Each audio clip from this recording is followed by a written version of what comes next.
ষোলোই আগস্ট সূর্যদেব রাশি পরিবর্তন করছে, প্রবেশ করবে নিজের রাশি সিংহ রাশিতে। শাস্ত্র বলে যখন গ্রহ নিজের রাশিতে প্রবেশ করে, নিজের ঘরে অবস্থান করে, সেই সময় যথেষ্ট বলবান অবস্থায় থাকে এবং ওই ঘরের কারকত্ব যথেষ্ট বৃদ্ধি করে দেয় এবং যেই স্থানে দৃষ্টি দেয় সেই স্থানেরও ফল বৃদ্ধি করে। তবে এবারে সূর্যদেবের গোচরটা অন্যরকম হচ্ছে, কারণ সূর্যদেব নিজের ঘরে অবস্থান করছে, আবার অপরদিকে শনিদেব নিজের ঘরে অবস্থান করছে, আর সূর্যের সাথে শনি সমসপ্তম যোগ তৈরি হয়েছে। তো আজকে সূর্যদেবের এই পরিবর্তনের ফলে ধনুরাশির উপর কী প্রভাব ফেলবে সে বিষয়ে বিশেষ আলোচনা করব। কোন দিক থেকে এই সময়কালে ধনুরাশির লাভ হবে, আবার কোন দিক থেকে থাকতে হবে এই ধনুরাশিকে সাবধানে, এই সমস্ত কিছু আজকে আলোচনার মাধ্যমে তুলে ধরব। সমস্ত দর্শক বন্ধুদের জানাই আমাদের এই অ্যাস্ট্রো বাংলা চ্যানেলের মাধ্যমে নমস্কার, এবং সমস্ত নতুন দর্শকের কাছে বিশেষ অনুরোধ, এই চ্যানেলটি আপনারা অবশ্যই সাবস্ক্রাইব করবেন। এই চ্যানেলের সঙ্গে থাকুন, জ্যোতিষীয় সম্পর্কিত অনেক তথ্য জানতে পারবেন এবং নিজের কুষ্টি নিজে দেখাও শিখতে পারবেন। ভিডিওটি কেটে কেটে দেখবেন না, সম্পূর্ণ দেখার চেষ্টা করেন, তাহলে বুঝতে পারবেন যে আমি কি বলতে যাচ্ছি।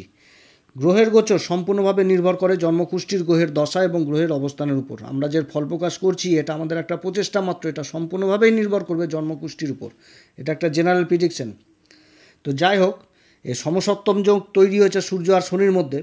তো অনেকের তো মাথা খারাপ হয়ে গেছে যে এই সমসপ্তম যোগ শনি আর সূর্যের মধ্যে হচ্ছে, তাহলে সব কিছুই বোধহয় শেষ হয়ে যাবে, ব্যবসা বাণিজ্য লাটে উঠবে, বাড়িতে অশান্তি গণ্ডগোল হবে, মনোমালিন্য হবে, ঝগড়া ঝাঁটি অশান্তি, পিতার শারীরিক অবস্থার অবনতি হবে, পিতার সাথে সম্পর্ক খারাপ হবে, পিতার কোনো রকমভাবে সাপোর্ট পাওয়া যাবে না এই সময়।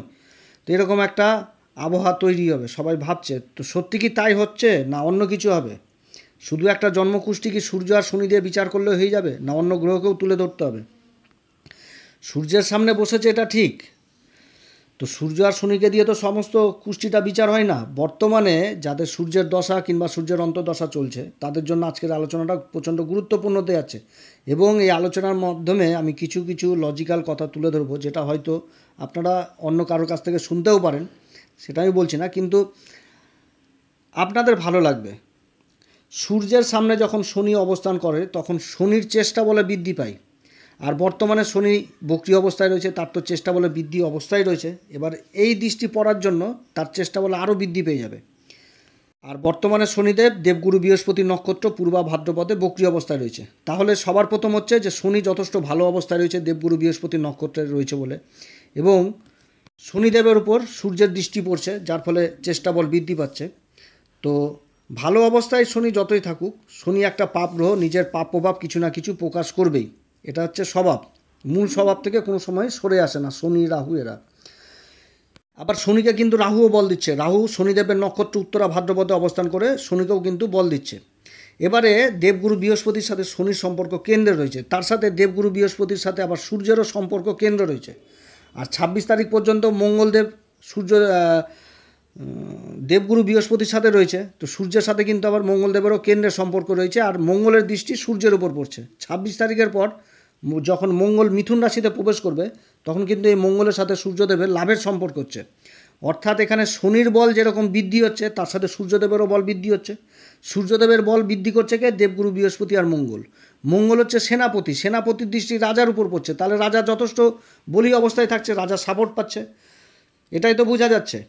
তারপরে আবার শনি নিজের ঘরে রয়েছে, আবার সূর্যদেবও নিজের ঘরে অবস্থান করছে। তাহলে এখান থেকে একটা জিনিস বোঝা যাচ্ছে যে শনি যে রাশিগুলোর কারকত্ব রাখছে সেই রাশিগুলোর ক্ষেত্রে শনি যথেষ্ট ভালো করবে। আবার সূর্যদেব যে রাশিগুলোর কারকত্ব রাখছে সূর্যদেবও কিন্তু সেই রাশিগুলোর ভালো করবে, মানে কারকত্বে যথেষ্ট বৃদ্ধি করবে। হ্যাঁ, যদি সূর্যদেব নিজের রাশিতে না থাকতো আর এই অবস্থাতে যদি এই যোগটা তৈরি হতো, সমসপ্তম যোগটা, হ্যাঁ, তাহলে কিন্তু একটা বিচারণীয় তথ্য আসতো যে সূর্য যে সমস্ত রাশির কারকত্ব রাখবে সেই সমস্ত রাশি যথেষ্ট খারাপ হবে, কারণ সূর্যের দৃষ্টি শনির উপর পড়ছে, তাহলে শনির বল যথেষ্ট বৃদ্ধি হয়ে যাচ্ছে, তাহলে এখানটাতে একটা খারাপ পরিস্থিতি তৈরি হতো। কিন্তু এবার পরিস্থিতিটা অন্যরকম হয়ে গেছে, যে সূর্য নিজের ঘরে অবস্থান করছে আর সূর্যকে সাপোর্ট করছে দেবগুরু বৃহস্পতি আর মঙ্গল।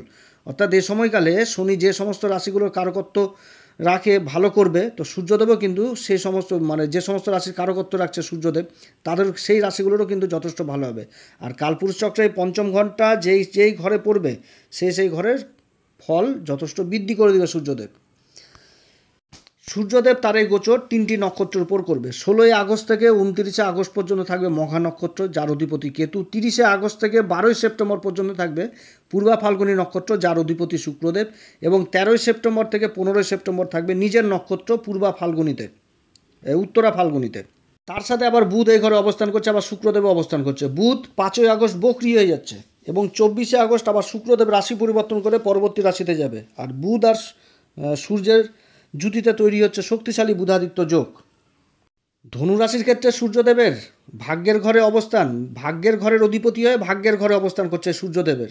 তো সূর্যদেবের এই পরিবর্তন ধনুরাশির ক্ষেত্রে যথেষ্ট ভালো হতে যাচ্ছে। এই সময়কালে কর্মক্ষেত্রে ভাগ্য যথেষ্ট সঙ্গ দিবে এবং তার সাথে ধনুরাশির অধিপতি দেবগুরু বৃহস্পতি আর ধনুরাশির কারক গ্রহ মঙ্গলদেব। তো মঙ্গল আর বৃহস্পতির সাথে এই ভাগ্যের ঘরের অধিপতি সূর্যদেবের কেন্দ্রের সম্পর্ক হয়ে গেছে। আর মঙ্গল কারক গ্রহ, মঙ্গলের দৃষ্টি পড়ছে, চতুর্থ দৃষ্টি পড়ছে সূর্যদেবের উপর। তো এই সময়কালে ভাগ্য যথেষ্ট সঙ্গ দিবে ধনুরাশির ক্ষেত্রে। আবার এই ধনুরাশির ভাগ্যের ঘর এই সিংহ রাশিতে যেরকম ভাগ্যের ঘরের অধিপতি অবস্থান করছে, সেরকম আবার বুধ অবস্থান করছে। বুধ হচ্ছে কর্মের ঘরের অধিপতি আর সপ্তম ঘরের অধিপতি। আর শুক্রদেব হচ্ছে ষষ্ঠ ঘরের অধিপতি এবং লাভের ঘরের অধিপতি হয়ে এই ঘরে অবস্থান করছে। একসাথে 3টি গ্রহ, যথেষ্ট ভালো অবস্থান এটা ধনুরাশির ক্ষেত্রে। নবম ঘর থেকে আমরা কি দেখি? উচ্চশিক্ষা জিনিসটাকে দেখি, অর্থাৎ এই সময়কালে যারা উচ্চশিক্ষার সাথে যুক্ত রয়েছেন তাদের জন্য যথেষ্ট ভালো সময়। আবার নবম ঘর থেকে আমরা দূরযাত্রা জিনিসটাকে দেখি। তো এই সময়কালে যারা ট্রাভেলিং ব্যবসার সাথে যুক্ত রয়েছেন তাদের জন্য ভালো সময়। যারা ইন্টারন্যাশনাল ব্যবসা করছেন তাদের জন্যও ভালো সময়। আবার নবম ঘর হচ্ছে পিতার ঘর। এই ঘরে সূর্যদেবের অবস্থান, এই সময়কালে পিতা যেই কর্মই করবে সেই কর্মে যথেষ্ট উন্নতি হবে। সূর্যদেব 16ই আগস্ট থেকে 29শে আগস্ট পর্যন্ত অবস্থান করবে মঘা নক্ষত্র, যার অধিপতি হচ্ছে কেতু। আর কেতু বর্তমানে কর্মের ঘর যেটা কন্যা রাশি, এইখানটাতে অবস্থান করছে, যেটা দশম ঘর ধনুরাশির ক্ষেত্রে। আর এই কন্যা রাশির অধিপতি বুধ এই মঘা নক্ষত্রেই কিন্তু বক্রী অবস্থায় রয়েছে। তার সাথে এবার সূর্যদেব এই নক্ষত্রে অবস্থান করছে এবং রাশির অধিপতি দেবগুরু বৃহস্পতি তার দৃষ্টি পড়ছে আবার কেতুর উপরে। তাহলে কেতু কি হচ্ছে? যথেষ্ট শুভ হয়ে গেছে এই সময়, অর্থাৎ কর্মের ঘরে কেতু অবস্থান যথেষ্ট ভালো হয়ে গেছে এবং তারপর আবার ভাগ্যের ঘরের অধিপতির এই নক্ষত্রে গোচর যথেষ্ট ভালো হতে যাচ্ছে। তো এই সময়কালে যারা কর্মলাভের জন্য ইন্টারভিউ আদি দিয়েছেন সরকারি কিংবা বেসরকারি ক্ষেত্রে, তাদের কর্মলাভের একটা প্রবল সম্ভাবনা থাকছে। এই সময় যারা কোচিং সেন্টার বা ট্রেনার হিসাবে যারা কাজ করছেন তাদের জন্য যথেষ্ট ভালো সময় রয়েছে। এই সময় কর্মক্ষেত্রে যাদের ইন্টারভিউ লেটার, তারপর কল লেটার, তারপরে অ্যাপয়েন্টমেন্ট লেটার যাদের বহুদিন ধরে ঝুলছিল, এই সমস্ত কাজগুলো যথেষ্ট ভালো হবে। এই সময়কালে যারা ব্যাংকিং সেক্টরে রয়েছেন, যারা মিডিয়া সেক্টরে রয়েছেন তাদের জন্য যথেষ্ট ভালো। বিশেষ করে যারা ধাতব পদার্থের কাজে যুক্ত রয়েছেন, যেমন লোহা, তারপর সোনা, তামা, পিতল, কাঁসা, ব্রোঞ্জ, এই সমস্ত কাজে যারা যুক্ত রয়েছেন তাদের জন্য যথেষ্ট ভালো। এই সময়কালে ব্যবসা ক্ষেত্রের প্রসার যথেষ্ট বৃদ্ধি পাবে। যারা বিদ্যার্থী, যারা পড়াশোনার জন্য আবার যারা বাইরে যাচ্ছেন তাদের জন্যও যথেষ্ট এই সময় ভালো। তবে এই সময়কালে নেত্রপীড়া, যাদের চোখের অসুখ রয়েছে, এই অসুখটা বৃদ্ধি পাওয়ার সম্ভাবনা থাকছে এবং তার সাথে মনের মধ্যে ক্রোধ, অহংকার, জেদ, এই সমস্ত জিনিস কিন্তু আসবে, ইগো জিনিসটা আসবে। অতএব এই দিক থেকে কিন্তু আবার দূরে থাকতে হবে, কারণ মঘা নক্ষত্রে সূর্যদেবের অবস্থান হলে কিন্তু এই জিনিসগুলো আসে। এরপরে 30শে আগস্ট সূর্যদেব প্রবেশ করবে শুক্রদেবের নক্ষত্র পূর্বা ফাল্গুনীতে এবং এখানে 12ই সেপ্টেম্বর পর্যন্ত অবস্থান করবে। এবং ধনুরাশির ক্ষেত্রে শুক্রদেব হচ্ছে ষষ্ঠ ঘরের অধিপতি, যেটা বৃষ রাশি। এই বৃষ রাশিতেই রাশির অধিপতি অবস্থান করছে এবং একাদশ ঘর যেটা লাভের ঘর তুলা রাশি, এই দুটি ঘরের অধিপতি হয়ে এই ঘরে কিন্তু এই নক্ষত্রেই কিন্তু সূর্যদেব গোচর করছে। তো এই সময়কালে যারা নিজেদের কর্মের জন্য লোনের চেষ্টা করছেন বহুদিন ধরে, তাদের লোন পাওয়ার সম্ভাবনা থাকছে। এই সময়কালে যেই কর্মে যুক্ত থাকবে তাদের লাভের পরিমাণ যথেষ্ট বৃদ্ধি পাবে। তবে যারা বিশেষ করে হস্তশিল্পী তারা কিন্তু নিজের কাজের জন্য সমাজে মান সম্মান অর্জন করবে। যারা আবার নৃত্য, তারপরে সঙ্গীত, চিত্র, এই সমস্ত কলার সাথে যারা যুক্ত রয়েছেন বা যারা সিনেমা জগতের সাথে যুক্ত রয়েছেন বা যারা সোশ্যাল মিডিয়াতে জড়িত রয়েছেন তাদের জন্য আবার যথেষ্ট ভালো। যারা ইন্টারন্যাশনাল ব্যবসা করছেন তাদের জন্য যথেষ্ট ভালো। যারা কসমেটিকের ব্যবসা করছেন, যারা ফ্যাশন ডিজাইনার, যারা বিউটিশিয়ান, তাদের কাজও যথেষ্ট ভালো এই সময়কাল। তবে বিশেষ করে মনে রাখবেন যে কর্মক্ষেত্রে যে কোনো নারীকে অবশ্যই সম্মান করতে হবে, না তো কিন্তু এই নক্ষত্রের গোচর বিপরীত হয়ে যাবে। তাদের সাথে কোনো রকমভাবে বাগবিতণ্ডায় জড়িত হওয়া যাবে না এই নক্ষত্রে গোচর করাকালীন। এরপরে 13ই সেপ্টেম্বর সূর্যদেব প্রবেশ করবে নিজের নক্ষত্র উত্তরা ফাল্গুনিতে। এই সময় সরকারের দিক থেকে থেমে থাকা কাজগুলো গতি লাভ করবে। পিতা যেই কর্মই করবে সেই কর্মই কিন্তু উন্নতির যোগ রয়েছে, তার সাথে কর্মক্ষেত্রে ভাগ্য সঙ্গ যথেষ্ট দিবে। এ সময়কালে কর্মলাভের জন্য যারা সরকারি বেসরকারি ইন্টারভিউ দিয়েছেন তাদের কর্মলাভের সম্ভাবনা থাকছে। ভাগ্যের ঘরের অধিপতি ভাগ্যের ঘরে অবস্থান করছে, তাও আবার নিজের নক্ষত্রে গোচর করবে। তো এই সময়কাল ধনুরাশির জন্য যথেষ্ট ভালো সময়, একটা ভালো সময় অপেক্ষা করছে ধনুরাশির জন্য। তবে এটাও বিশেষ করে আবার মনে রাখবেন, এই সময়কালে নিজের শরীর স্বাস্থ্যের উপর যথেষ্ট খেয়াল রাখতে হবে, কারণ শনিদেব অপরদিকে বক্রী অবস্থায় রয়েছে। শনিদেব ভালো অবস্থায় রয়েছে, কিন্তু শনি তো পাপ গ্রহ, তার তো পাপ প্রভাব দিবেই। অতএব এই সময়কালে কিন্তু শরীর স্বাস্থ্যের উপর যথেষ্ট খেয়াল রাখতে হবে। এই সময়কালে সমাজে যেরকম মান সম্মান তৈরি হবে, আবার সেরকম কিন্তু নিন্দা চর্চা এগুলো তৈরি হবে। আর এগুলো চরিত্রের উপর কালি লাগানোর চেষ্টা করবে শনি, যথাসাধ্য চেষ্টা করবে নিজের বন্ধু বান্ধব আত্মীয় স্বজন সমাজের মধ্যে একটা কালি লাগানোর চেষ্টা, বদনাম করার চেষ্টা করবে। তো এই সমস্ত জিনিস থেকে কিন্তু আবার দূরে থাকতে হবে, সাবধানে থাকতে হবে। এই সময়কালে ধনুরাশি কোন উপাচার করবে? ধনুরাশিকে একটাই কথা বলবো, এই সময় আপনারা সূর্যদেবকে প্রত্যেক দিন অর্ঘ্য দিবেন।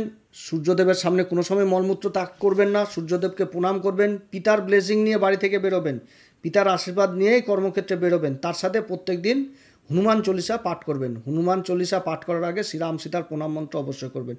একমাত্র হনুমান চল্লিশার মধ্যে সেই শক্তি রয়েছে, এই রাহু আর শনির কুপ্রভাব থেকে যথেষ্ট দূরে রাখবে আপনাকে। অতএব প্রিয় দর্শক বন্ধুরা, যদি আমার এই পরামর্শ সত্যিই কার্যকরী মনে হয় তাহলে আমাদের এই চ্যানেল অ্যাস্ট্রো এস এম বাংলাকে অবশ্যই সাবস্ক্রাইব করবেন। তাহলে আমাদের প্রত্যেকটি নতুন নতুন ভিডিও আপনাদের কাছে সহজে পৌঁছে যাবে। আপনারা সবাই ভালো থাকেন, ঈশ্বর আপনাদের সবার মঙ্গল করুক। নমস্কার, ধন্যবাদ।